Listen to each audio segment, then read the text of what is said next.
नमस्कार, मैं डॉक्टर अशोक त्रिपाठी आपका स्वागत करता हूं अपने channel history culture and research methodology में। मित्रों, आज जिस विषय पर हम चर्चा करेंगे वो है गोस्वामी तुलसीदास की भक्ति पद्धति। इतिहास के विद्यार्थी भक्ति आंदोलन के बारे में पढ़ते हैं और सूर, तुलसी, कबीर, नानक, मीरा, रामानंद, रामानुज ये सब महान भक्तों में गिने जाते रहे हैं और सभी ने ईश्वर की भक्ति के लिए कुछ विधान बताए हैं। मित्रों, तुलसीदास एक जन कवि रहे हैं और आज शायद भारत में कोई भी ऐसा घर नहीं होगा जिस घर में उनकी अमर कृति रामचरितमानस न पाई जाती हो। आजकल तुलसीदास को लेकर के बहुत सारे विवाद खड़े किए जा रहे हैं। कुछ राजनीतिज्ञ और कुछ राजनीतिक दल रामचरितमानस पर सवाल उठा रहे हैं, तुलसीदास के ऊपर सवाल उठा रहे हैं। और ऐसा पहले भी होता था, ऐसा नहीं था कि पहले नहीं होता था। तुलसीदास का मूल्यांकन करते समय हमें यह विचार करना चाहिए कि जिस समय तुलसीदास ने इस पृथ्वी पर जन्म लिया था उस समय हमारे देश की क्या स्थिति थी। उस समय हमारे देश में चारों तरफ अफरा तफरी मची हुई थी, चारों तरफ लूट मार हो रही थी, समाज में स्थिरता नहीं थी, आर्थिक दृष्टि से देश गर्त में जा रहा था, राजनीतिक दृष्टि से चारों ओर हलचल मची हुई थी, धार्मिक भेदभाव इतना ज़्यादा हो गया था कि सनातन धर्म के लोग ही आपस में लड़ रहे थे। तो ऐसी स्थिति में तुलसीदास का आविर्भाव हुआ और उन्होंने एक समन्वयकारी भक्त कवि के रूप में समाज को स्थिरता प्रदान करने का काम किया। तुलसीदास जी की भक्ति पद्धति का जहाँ तक प्रश्न है मित्रों, तो भारत में भक्ति पद्धतियों का तत्व देने वाले बहुत सारे विद्वान कवि हुए हैं, बहुत सारे संत हुए हैं, बहुत सारे साधक हुए हैं, बहुत सारे संत कवि हुए हैं। अगर देखा जाए, यदि हम संस्कृत साहित्य की पड़ताल करें तो हम ये देखेंगे कि भक्ति कोई नई बात नहीं है और संस्कृत साहित्य में तो भक्ति का अथाह सागर हम प्राप्त कर सकते हैं। भगवत गीता में भी भक्ति योग, ज्ञान योग और कर्म योग को ही समझाया गया है। तो इस विषय पर अथाह साहित्य उपलब्ध है और उनमें यदि हम तुलसीदास जी की बातचीत करें तो तुलसीदास ने राम कथा को चुना और मर्यादा पुरुषोत्तम श्री राम के माध्यम से उन्होंने अपनी भक्ति भावना को व्यक्त किया। मित्रों, भक्ति काल में बहुत सारे कवि हुए, सूरदास, कबीरदास, तुलसीदास। तो इन लोगों की गणना महाकवियों के रूप में होती थी। इन्होंने ऐसा काव्य प्रस्तुत किया जो काव्य बाद में फिर कभी नहीं लिखा जा सका, चाहे वो सूरदास का सूरसागर हो, कबीर का बीजक हो या कबीर ग्रंथावली के नाम से जो आजकल उपलब्ध है, तुलसीदास की रामचरितमानस हो, विनय पत्रिका हो, कवितावली, गीतावली, दोहावली, रामलला, नैछू, तो बहुत सारी रचनाएं उनकी हैं। तो इस तरह से इन्होंने बहुत कुछ दिया समाज को अपने साहित्य के रूप में और उस साहित्य में जो कुछ भी निहित था वो समाज के लिए बहुत उपयोगी सिद्ध हुआ। तो हम कह सकते हैं कि ये लोग पहले भक्त थे और कवि बाद में थे। दैहिक, दैविक और भौतिक तापों से मुक्ति के लिए, हृदय की शुद्धि के लिए, सांसारिक माया मोह से विरक्त होने के लिए और मन की शांति के लिए आप कह लीजिए, एक ही रास्ता था और वो रास्ता था भक्ति का रास्ता। भक्ति ही एकमात्र ऐसा उपाय था जिनसे कि इन कष्टों से छुटकारा पाया जा सकता था। तीन भक्त कवियों में तुलसीदास का स्थान विशिष्ट था। जैसा कि मैंने पहले कहा कि तुलसीदास जी जन कवि थे। तुलसीदास ने रामचरितमानस जन भाषा में लिखा। उन्होंने संस्कृत का प्रयोग बहुत कम किया। अवधी भाषा में उन्होंने रामचरितमानस की रचना की, जिससे कि आम आदमी, अनपढ़ आदमी, गरीब आदमी, अशिक्षित आदमी भी भक्ति का आनंद ले सके, उनकी बातों को समझ सके। मित्रों, रामचरितमानस और विनय पत्रिका में तुलसीदास की भक्ति को परिलक्षित किया जा सकता है। यद्यपि उनके अन्य ग्रंथ कवितावली, गीतावली, दोहावली आदि भी भक्ति भाव से सराबोर है। तुलसीदास की भक्ति जो है वो एकांगी नहीं है, अपितु अत्यंत व्यापक है। श्रुति सम्मत हरिभक्त पद संयुक्त विरति विवेक, उत्तरकांड में ये दोहा आता है, ते ही न चला ही नर मोह बस कल्प ही पंथ अनेक।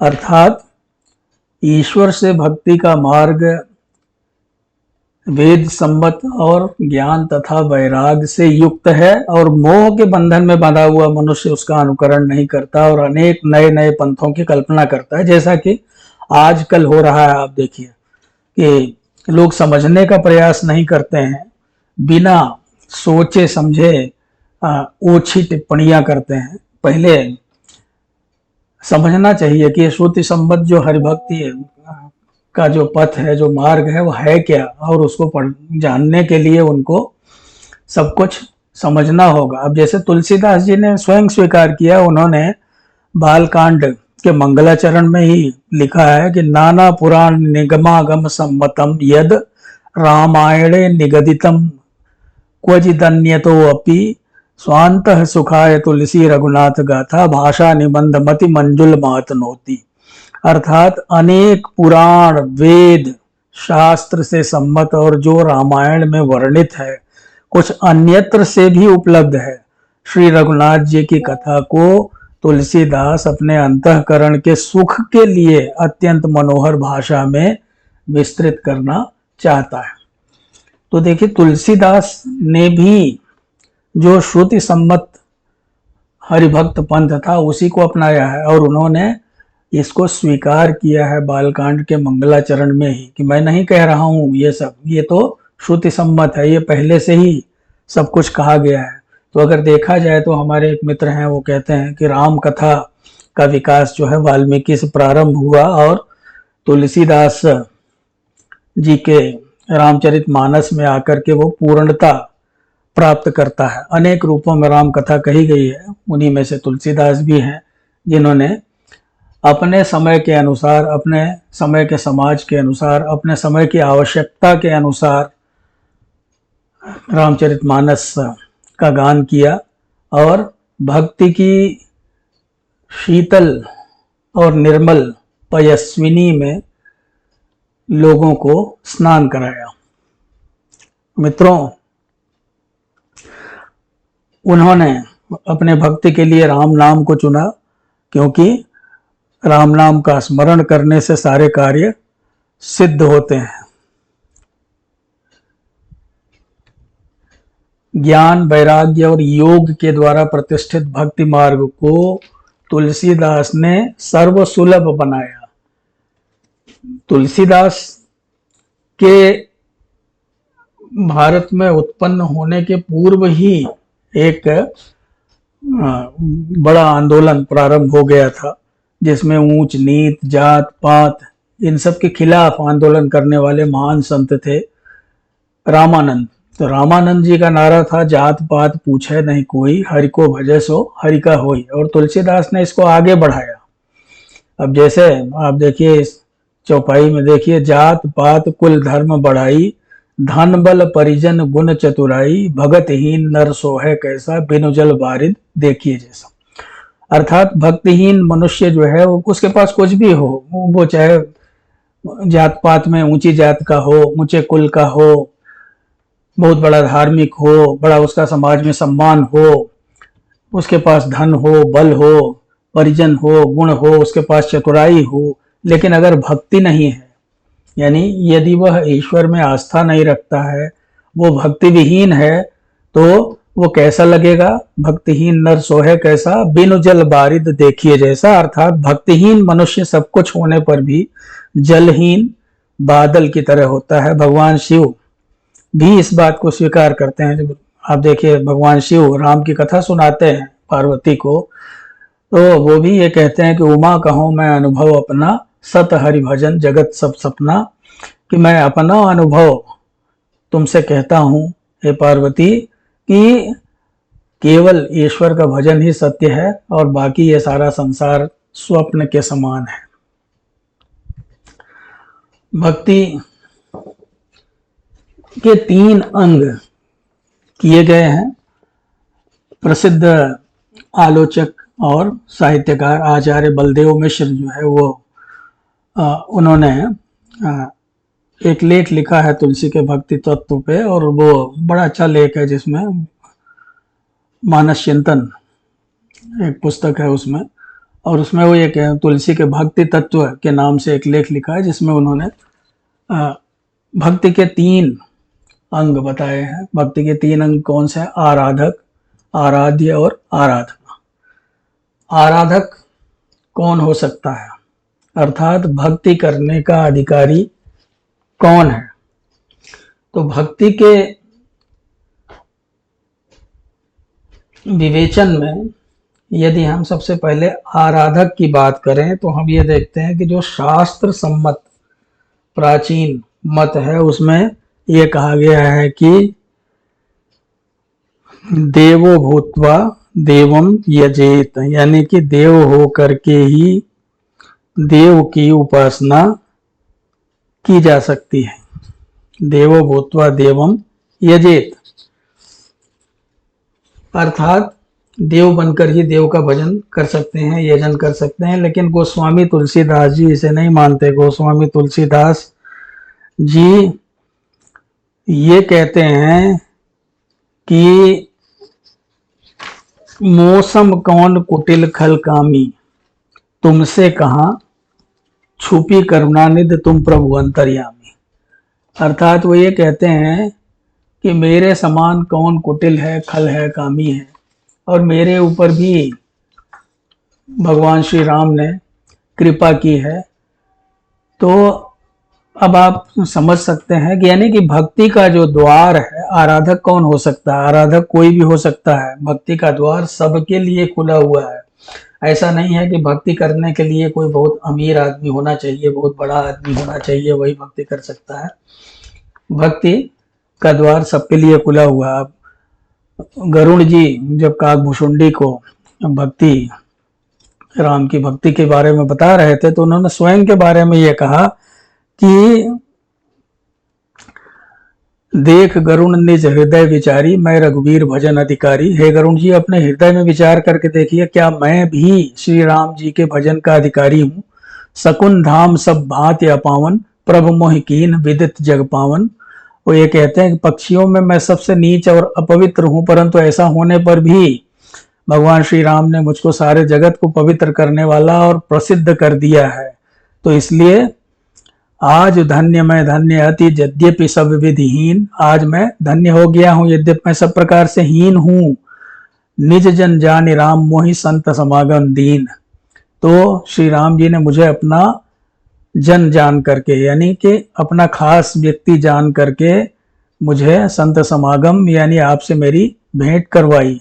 तो इस तरह से हम देख सकते हैं कि भक्ति जो है वो सबके लिए सुना। तो देखिए मित्रों, संसार में 3 प्रकार के जीव होते हैं जिनके बारे में कहा गया कि विषयी साधक सिद्ध सयाने, 3 भांति जग जीव बखाने। विषयी यानी जो विषय में डूबे हुए हैं, जिनके लिए रात दिन केवल भौतिक सुख ही जिनके लिए सब कुछ है, ऐसे लोग जो है वो विषयी हैं, कामी। तो वो काम क्रोध लोभ मोह में फंसे हुए लोग जो हैं वो विषयी हैं। साधक जो दूसरे नंबर पे आते हैं, जो साधना कर रहे हैं, जो इन व्याधियों से छुटकारा पाने का प्रयास कर रहे हैं वो साधक हैं, और सिद्ध उस व्यक्ति को कहते हैं जो हर प्रकार के माया मोह, लोभ मोह, क्रोध, अहंकार इत्यादि से निजात पा गया है, उनसे छुटकारा पा गया है, तो सिद्ध। तो विषयी जीवों की संख्या इस संसार में सबसे अधिक है, और वे देवता बनकर के देव का यजन नहीं कर सकते, अर्थात देव भूत्वा देवम यजेत वाली बात यहाँ खारिज हो जाती है। तो मित्रों, इष्ट देव की पूजा करने के लिए जैसे तुलसीदास जी ने ये कहा कि इसके लिए किसी की आवश्यकता नहीं है। वो ये कहते हैं कि कोई भी व्यक्ति ईश्वर की आराधना कर सकता है। सिर्फ जगह जगह वो कहते हैं, जैसे तुलसीदास कहते हैं, एक आप अपने स्क्रीन पे देख ही रहे हैं, मौसम कौन कुटिल खल कामी, मैंने आपको काकभूषुंडी का उदाहरण दिया। और वे कहते हैं राम से बड़ो है कौन, मोसो कौन छोटो, राम सो खरो है कौन, मोसो कौन खोटो। तो इस प्रकार गोस्वामी तुलसीदास जी आराधक वर्ग में छोटे बड़े सभी को समाहित करते हैं। उनके आराधक वर्ग में सब कोई सम्मिलित हैं। तुलसीदास ने लोक सेवा के आदर्श को ही अनन्य व्यक्ति की परिभाषा स्वीकार किया है, अर्थात अनन्य जन सेवक ही अनन्य जनार्दन सेवक है। ये बात हमारे आजकल के नेताओं को, जो अपने आप को जन सेवक कहते हैं, ये समझना चाहिए। तुलसीदास ये कहते हैं कि अनन्य जन सेवक ही अनन्य जनार्दन सेवक है। अब आइए मित्रों, हम बात करें आराध्य की। तो आराध्य कैसा हो, अर्थात किसकी भक्ति की जाए, कौन हमारा आराध्य होगा।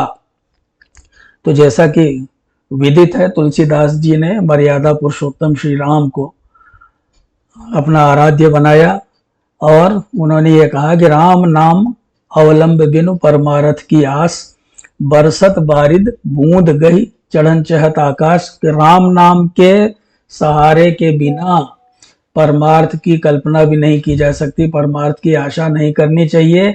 ये बिल्कुल वैसे ही है जैसे कि कोई बारिश की बूंदों को पकड़ करके आसमान में चढ़ने का प्रयास करे। तो और राम नाम जो है वो अपने आप में बहुत ही महत्वपूर्ण था। राम नाम का इतना गहरा अर्थ था। आप देखिए, कबीर भी जो है वो राम नाम का ही जाप करते हैं। भले वो निर्गुण संत थे, लेकिन राम नाम के ऊपर तुलसीदास जी ने इतना मंथन किया, इतना गहन चिंतन किया कि अंत में उनके मुख से क्या निकला कि कहो कहाँ लगी नाम बढ़ाई, राम न सकहि नाम गुण गाई।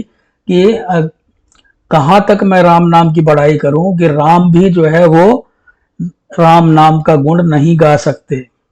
इसीलिए जो है उन्होंने ये कहा कि राम अमित गुण सागर था कि पावे कोई। राम जो है वो अनन्य गुणों के, अमित गुणों के स्वामी हैं, असंख्य गुणों के स्वामी हैं, जिसकी कोई था नहीं है। तुलसीदास जी कहते हैं कि इसीलिए वो ये कहते हैं कि सब कुछ छोड़ करके, हर प्रकार का छल कपट छोड़ करके, वो कहते हैं कि तुलसी सब छल छाड़ के कीजे राम सने। कि सभी प्रकार के छल कपट को छोड़ करके श्री राम में मन लगाइए। अंतरपति सो है कहा जिन देखी सब देह। तो इस तरह से उन्होंने राम नाम की महिमा का बखान किया। गोस्वामी जी के राम नाम में न केवल कृष्ण का बल्कि शिव का भी, अल्लाह का भी, ऑलमाइटी का भी, सबका अर्थ समाया हुआ है। राम नाम का अर्थ बहुत व्यापक है, इसलिए उनकी भक्ति पद्धति केवल रामानंदी वैष्णवों की सांप्रदायिक संपत्ति नहीं है, बल्कि वो विश्व मानव की संपत्ति हो गई है। वो सर्वव्यापी हो गई है और सबकी साझा संपत्ति हो गई है। राम नाम किसी के लिए भी अलभ्य नहीं है। राम सभी के लिए सुलभ है राम नाम। यहाँ तक कि मतलब तुलसीदास छोटे छोटे वाक्य जैसे देखे, कहते हैं राम राम कही जे जमुहाही तिनहि न पाप पुंज समहाही। कि आएंगे जो जम्हाई भी लेता है राम नाम लेकर के, वो भी पाप पुंज से मुक्त हो जाता है, उसके अंदर पाप नहीं। यानी कि राम नाम अगर आप लेते रहेंगे तो एक तरह से आपको एक सुरक्षा कवच मिला रहेगा। आप गलत रास्ते पे जा ही नहीं सकते, आप सही रास्ते पर ही चलेंगे, क्योंकि राम आपके साथ है। राम अगर आपके अंतर में बस गए, राम अगर आपके उर में बस गए, तो आप भटक नहीं सकते। तो मित्रों, इसीलिए तुलसीदास जी ने कहा कि राम नाम मन दीप धर, जीह देहरी द्वार, तुलसी भीतर बाहिरो जो चाह सुजियार। उन्होंने ये कहा कि राम नाम रूपी मणि जो है वो जीप पे रख करके आप अपने भीतर बाहर, अपने उर में, अपने अंतर में प्रकाश कर लीजिए। अगर आप ये चाहते हैं कि आपकी अंतरात्मा प्रकाशित हो जाए, तो राम नाम रूपी मणि का दिया जो है वो अपने जीव रूपी द्वार पे जला लीजिए, तभी आपकी अंतरात्मा प्रकाशित हो सकती है। तो मित्रों, इसके अलावा गोस्वामी जी के इष्ट देव का एक तीसरा रूप भी है। इस रूप में वे भारत ही नहीं के राष्ट्रीय महापुरुष हैं। ऐतिहासिक रामचंद्र की जनवत्सलता, उनकी आदर्श कौटुंबिक नीति, उनका परम प्रेमिल स्वभाव, उनका अप्रतिद्वंदी शौर्य और अदम्य आशावादी उत्साह, एवं सबसे बढ़कर उनका मर्यादा पुरुषोत्तम रूप, तो ये अखिल मानव समाज के लिए, विश्व मानव समाज के लिए प्रेरणा का बहुत बड़ा स्रोत है। अब आइए हम तीसरे अंग की बात करें, आराधना की, अर्थात भक्ति किस प्रकार की जाए, कैसे राम को कैसे रिझाया जाए।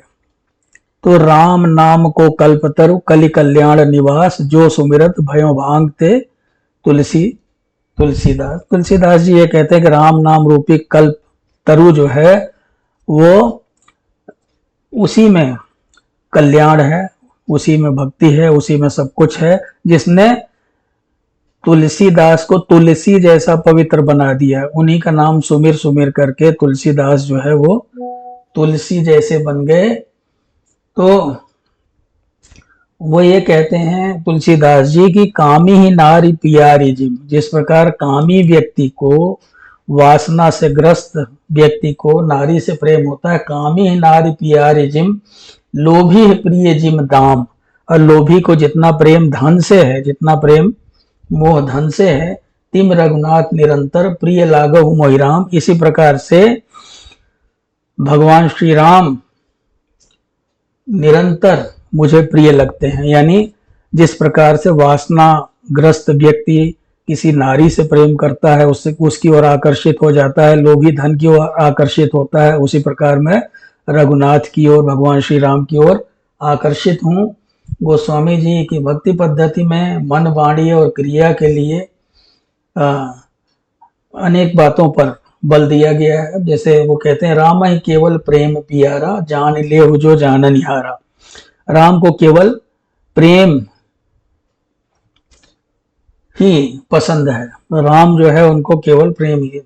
तो यहाँ देखिए, कबीर भी जो है वो कहते थे, ढाई आखर प्रेम का पढ़े सुपंडित होए। तो तुलसीदास भी वही कहते हैं, राम ही केवल प्रेम पियारा, जान ले जो जाननिहारा। और यही नहीं, आप देखिए इन पंक्तियों को देखिए अपने स्क्रीन पर, कलि केवल हरिनाम अधारा, अति पावन पुराण श्रुत। कलयुग में केवल ईश्वर के नाम का ही सहारा है, जो कि श्रुतियों, पुराणों, वेदों इत्यादि से लिया गया है और अत्यंत पवित्र है। मित्रों, मति कीरत गति भूति भलाई, जो जही जतन जहां लगी जाई, सो जानब सत्संग प्रभाऊ, लोकहु वेदन आन उपाऊ, सठ सुधरई सत्संगति पाई, पारस परत कुदात सुहाई। तुलसीदास जी ने यह कहा कि आपको ज्ञान कैसे होगा, आप कैसे जो है राम के बारे में आप जान पाएंगे, तो उसके लिए सत्संगति का उन्होंने उल्लेख किया है। और साथ ही वो ये कहते हैं कि तुलसी साथी विपत्ति के, विद्या विनय विवेक, साहस सुकृत सुसत्यव्रत, राम भरोसो एक। वो ये कहते हैं कि जब कभी हम मुसीबत में पड़ जाते हैं, विपत्ति में पड़ जाते हैं, तो विद्या विनय और विवेक, साहस सुकृत सुसत्यव्रत, ये सब हमारे काम आते हैं। लेकिन ये भी तभी काम आएंगे जब आपका भरोसा राम में होगा। अगर आपका भरोसा राम में नहीं है, यदि आपकी आस्था राम में नहीं है, तो ये सब भी आपके काम नहीं आने वाले हैं। तो मित्रों, सत्संग से ही मनुष्य अपने कुसंस्कारों को मिटा सकता है और सत्संग बहुत आवश्यक है। रामचरितमानस के पहले सोपान में सुरसरी रूपक के प्रकरण में कहा गया है कि भगति निरूपण विविध विधाना क्षमा दया द्रुमलता विताना। इससे स्पष्ट है कि तुलसीदास जी का जो भक्ति सिद्धांत है वो बहुत ही विविधता लिए हुए है और यह भी स्पष्ट हो जाता है कि राम भक्ति एवं मानवता की स्वीकृति में नहीं कछु भेदा की स्थिति है। यही कारण है कि उनकी भक्ति निरूपण में तरह तरह का समन्वय देखने में आता है। मित्रों, तुलसीदास जी जो है वो समन्वय के कवि थे। ये कहा जाता है कि उनको लोकनायक भी कहा गया है उनको, और लोकनायक उसे कहा जाता है जो समन्वय कर सके, ऐसा विद्वानों का मत है। तो तुलसीदास जी जो है वो जिस समय उनका अभ्युदय हुआ था वो बहुत ही विकट परिस्थितियां थी, बड़ी विषम परिस्थितियां थी। समाज के सामने कोई ऊंचा आदर्श नहीं था। उच्च वर्ग जो है वो विलासिता में डूबा हुआ था, निम्न वर्ग गरीबी में डूबा हुआ था और नाना संप्रदाय जो धार्मिक संप्रदाय थे वो आपस में लड़ते रहते थे। और तो बहुत सारा आडंबर, छुआछूत, ऊंच नीच, मतलब इस तरह की बातें देखने में आती थी। ऊपर से देश पे विदेशी आक्रमण हुए थे तो चारों तरफ हलचल मची हुई थी, बड़ी स्थिरता थी समाज में। तो ऐसे समय में तुलसीदास जी का प्रादुर्भाव हुआ, आप कह सकते हैं, मानव कल्याण के लिए। और उन्होंने समाज के इन बिखरे हुए सूत्रों को एक करने का प्रयास किया अपनी समन्वय भावना के जरिए। तो आचार्य हजारी प्रसाद द्विवेदी की पुस्तक है हिंदी साहित्य की भूमिका, आप उसे देखें, बड़ा अच्छा लेख तुलसीदास भी लिखा है उन्होंने। तो उसमें वो लिखते हैं कि तुलसीदास के समन्वय की सबसे बड़ी विशेषता है उसकी सर्वांग पूर्णता। जीवन के किसी एक पक्ष को छोड़कर वह नहीं चलती है, वह सब पक्षों के साथ चलती है, सब पक्षों के साथ उसका सामंजस्य है। लोक एवं शास्त्र, गारहस्थ्य एवं वैराग्य, भक्ति और ज्ञान, भाषा एवं संस्कृति, निर्गुण और सगुण, कथा एवं तत्व ज्ञान, ब्राह्मण एवं चांडाल, पांडित्य एवं अपांडित्य, ये सब रामचरितमानस में आदि से अंत तक आपको दिखाई देंगे कि इनमें समन्वय किया गया है। रामचरितमानस में आदि से अंत तक इन विरोधी भावनाओं में, इन विरोधी बातों में समन्वय किया है तुलसीदास जी ने। तो इस प्रकार तुलसीदास जी का जो भक्ति सिद्धांत है वो बहुत ही वैविध्य पूर्ण है, बहुत ही विविधता लिए हुए है। तो आस्तिकता और नास्तिकता में उन्होंने समन्वय कर दिया है, व्यक्ति और राष्ट्र में समन्वय कर दिया है, साधना, अंतः साधना और वही साधना में समन्वय कर दिया है, सरलता और जटिलता में उन्होंने समन्वय कर दिया है। तो इस प्रकार तुलसीदास की भक्ति आप कह सकते हैं कि समन्वयकारी है, यानी सबको साथ। जो आजकल के जो कुछ अभिमानी अज्ञानी नेता जो आरोप लगाते हैं, तो उनको ये जानना चाहिए कि तुलसीदास की भक्ति जो है वो समन्वयकारी थी, सबको साथ लेकर चलने वाली थी। एक दो चौपाइयां उदाहरण के रूप में दे करके आप पूरे रामचरितमानस के ऊपर आरोप नहीं लगा सकते। भगतहीन गुण सब सुख ऐसे, लवन बिना बहु व्यंजन। अगर किसी व्यक्ति में भक्ति नहीं है तो क्या होगा? वो ऐसा है जैसे बिना नमक के भोजन करना, लवण बिना बिनु व्यंजन जैसे। तो भक्तिहीन व्यक्ति के लिए सारे सुख ऐसे ही हैं जैसे बिना नमक का भोजन। भजनहीन सुख कौने काजा, अस विचार बोले खग राजा। कागभूषुंडी कहते हैं गरुड़ जी से कि जो व्यक्ति भजनहीन है अर्थात भक्तिहीन है वो किसी काम का नहीं है। और भक्ति क्या है पूछा, गरुड़ जी ने पूछा कागभूषुंडी से कि भक्ति क्या है। तो उन्होंने ये बड़े सरल शब्दों में कहा, विरति कर्म स ज्ञान मद, कोह लोभ विरकुमार, जो पाइये सोई हरि भगत, देख खगेश विचार। अर्थात ज्ञान एवं वैराग्य के सहारे अपनी दुर्भावनाओं का उन्मूलन, ज्ञान और वैराग्य के सहारे अपनी दुर्भावनाओं का उन्मूलन कर देना ही हर की भक्ति है, ईश्वर की भक्ति है। तुलसी भक्ति को योग, तप, जप, उपवास आदि से पूरी तरह से पृथक मानते हैं। वो ये कहते हैं कि कहु भगति पथ कौन प्रकाशा, कौन प्रयासा, जोग नमक तप जप उपवासा, सरल स्वभाव न मन कुटिलाई, जथा लाभ संतोष सदाई। तो तुलसीदास जी जो है ज्ञान एवं भक्ति को एक दूसरे से पृथक नहीं मानते हैं। उनका ये कहना है कि ज्ञानी ही भक्ति ही अंतर केता, कि ज्ञान और भक्ति में कितना अंतर है। तो कहते हैं ज्ञानी है भक्ति है नहीं कछु भेदा, ज्ञान और भक्ति में कोई भेद नहीं है, यानी ज्ञान ही भक्ति है, भक्ति ही ज्ञान है। क्यों ये अंतर इसलिए नहीं है क्योंकि उभव हरव भव संभव खेदा, क्योंकि दोनों ही इस संसार सागर में होने वाले कष्टों को हरने में सक्षम है, उनको हर लेते हैं। तो मित्रों, ज्ञान मार्ग की बात अगर हम करें तो ज्ञान मार्ग आत्मनिर्भर है और भक्ति मार्ग जो है वो परमात्मा के ऊपर निर्भर है। भक्ति आपके आस्था के ऊपर है। भक्ति में आपको पूरी तरह से ईश्वर के प्रति अपने आप को समर्पित कर देना होगा बिना कुछ सोचे समझे। तो तुलसीदास के अनुसार भक्ति की प्रधान शर्त यही है, प्रभु निर्भरता। बिना ईश्वर के ऊपर निर्भर हुए आप भक्ति नहीं कर सकते हैं। भक्ति जो है वो ये कहते हैं कि ईश्वर की जो भक्ति है वो भक्ति करने के लिए आपको सेवक सेव्य भाव रखना होगा। गरुड़ जी को समझाते हुए कागभूषुंडी कहते हैं, सेवक सेव्य भाव बिनु भाव न तरिये उर्गारी।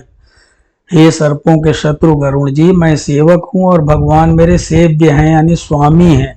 इस भाव के बिना संसार रूपी समुद्र से तरना नहीं हो सकता। भाव न तरिये उर्गार, भजहु राम पद पंकज अस सिद्धांत विचार। ऐसा सिद्धांत विचार करके श्री रामचंद्र जी के चरण कमलों का भजन कीजिए। जो चेतन कह जड़ करे, जड़ ही करे चैतन्य, अस समर्थ रघुनायक ही भजहु जीव ते धन्य। जो चेतन को जड़ कर देता है और जड़ को चेतन कर देता है, ऐसे समर्थ श्री रघुनाथ जी को जो जीव भजते हैं वो धन्य है। तो मित्रों, तुलसीदास जी का ये कहना है कि इस संसार में सब कुछ है, लेकिन वो आपको तभी प्राप्त होगा जब श्री राम जी की कृपा आप पर होगी। यानी वो ये कहते हैं कि भक्ति जो है वो सेवक बनकर के प्राप्त की जा सकती है। सेवत सुलभ सकल सुखदायक, प्रणत पाल सचराचर नायक। बिना सेवा भाव के रखे आप भक्ति नहीं कर सकते। दूसरी बात वो ये कहते हैं कि राम कृपा बिनु नहीं को लहे। बिना राम कृपा के, बिना राम जी की कृपा के आप कुछ नहीं प्राप्त कर सके। भक्ति भी आपको राम की कृपा से ही प्राप्त होगी। भक्ति जो है क्रिया साध्य नहीं है बल्कि कृपा साध्य है। और उन्होंने संत कृपा पर भी बल दिया है, सो बिनु संत न कोहू पाई। बिना संतों की कृपा से किसी को नहीं मिलता। इसीलिए वो ये कहते हैं कि भक्ति कृपा साध्य है और इस कृपा को पाने के लिए जो व्यक्ति लगे रहते हैं उन्हें उन्होंने चतुर शिरोमणि कहा है। चतुर शिरोमणि तेई जग माही, जे मनि लाग सुजतन कराही। इस संसार में वही लोग सबसे चतुर हैं जो पूरे जतन से मन लगा करके ईश्वर को पाने का, श्री राम को पाने का प्रयास करते हैं। तुलसी के भक्ति सिद्धांतों के संदर्भ में अगर शबरी का उल्लेख न किया जाए तो यह चर्चा पूर्ण होगी। मित्रों, शबरी के प्रति कहा गया नवधा भक्ति का प्रकरण अनेक दृष्टियों से महत्वपूर्ण है, विश्लेषण करने योग्य है। श्री राम शबरी के समक्ष नवधा भक्ति का जो रूप रखते हैं उसमें वे नर एवं नारायण सेवा का अद्भुत समन्वय करते हैं। अब आप देखिए यहाँ नवधा भक्ति में कहीं भी कोई आडंबर की बात नहीं कही गई है। इसमें जो बात कही गई है वो क्या कही है? नवधा भगति कहूँ तो ही पाही, सावधान सुर धर्म माही। प्रथम भगति संतन कर संगा, दूसर रति मम कथा प्रसंगा। गुरुपद पंकज सेवा, तीसरी भगति अमान। चौथी भगत मम गुण गनई, करई कपट तजगान। मंत्र जाप मम दृढ़ विश्वासा, पंचम कहूँ जो वेद प्रकाशा। छठ दमशील विरत बहुकर्मा, निरत निरंतर सज्जन धर्मा। सातों सम वही मैं जग देखा, मोते अधिक संत कर लेखा। आठों जथा लाभ संतोषा, सपने नहीं देखे पर दोषा। नवम सरल सब सन छलहीना, मम भरोस हृय हरस नदीना। नवम हुए कहु जिनके हुई, नारी पुरुष सचराचर हुई। सोई अतिशय प्रिय भामिनी मोरे, सकल प्रकार भगत दृढ़ तोरे। जोग वृंद दुर्लभ गति जोई, तो कहूँ आज सुलभ भई सोई। तो मित्रों यहाँ आप देखिए कि इसमें किसकी बात की गई है? सत्संगति, राम की कथा कहना सुनना, गुरुपद सेवा, राम के गुण गाना, वो भी कपट छोड़ करके, वेद मंत्रों का जाप, शील का अनुकरण करना, जग को राममय देखना, सारे संसार को राममय देखना, दूसरों में दोष न देखना, सबका राम के समान ही आदर करना, सबके साथ छलहीन होना। तो यह स्पष्ट है कि ये सारी बातें जो है एक प्रकार का आप कह सकते हैं, जिसे अंग्रेजी में कहते हैं कोड ऑफ कंडक्ट, आचार संहिता है जो तुलसीदास ने आपके लिए बना। अगर आप इस आचार संहिता का पालन करते हैं तो समझ लीजिए कि आप भक्त हैं, आप परम भक्त हैं। तो स्पष्ट है कि इन पंक्तियों में लोक सेवा, समाज सेवा, नर सेवा, गुरु सेवा, सदाचरण, दूसरों में दोष न देखना आदि पर बल दिया गया है। और जितना ही आप नारायण की सेवा करते हैं उतना ही आप नर की सेवा आप कीजिए। और सत्संग पर विशेष बल दिया है। तो शबरी का चरित्र इसका उदाहरण है। तो इस प्रकार से इन भक्तियों में ईश्वर अथवा ईश्वर भक्ति का कहीं नाम तक नहीं आया है। इन भक्तियों का को एक तरह से देखा जाए तो प्रत्येक व्यक्ति के लिए अपने जीवन में उतारना आवश्यक है, अगर वो भक्त बनना चाहता है। तो मित्रों, मैंने अपनी बुद्धि के अनुसार जो कुछ भी थोड़ी बहुत मुझमें बुद्धि है उसके अनुसार तुलसीदास जी के भक्ति निरूपण का प्रयास किया। अब कहा जाता है कि हरि अनंत हरि कथा अनंता, कहीं सुने बहुविध सब संता। ईश्वर का जो रूप है वो अनंत है, उनकी कथा जो है वो अनंत है, और अपने अपने हिसाब से संत लोग उसके विषय में कहते हैं। मैं तो बहुत छोटा व्यक्ति हूँ, मुझे इतना ज्ञान नहीं है, फिर भी मैंने प्रयास किया आपको तुलसीदास जी की भक्ति की कुछ विशेष बातें समझाने की। यदि आपको वीडियो पसंद आया हो तो चैनल को लाइक करें, लाइक अवश्य करें, सब्सक्राइब करें चैनल को, अपने दोस्तों के साथ शेयर करें, और साथ ही साथ और भी इन विषयों पे आप जो जानकारी चाहते हैं उसके बारे में कमेंट बॉक्स में लिखिए, अपने कमेंट अवश्य दीजिए। बहुत बहुत धन्यवाद। नमस्कार।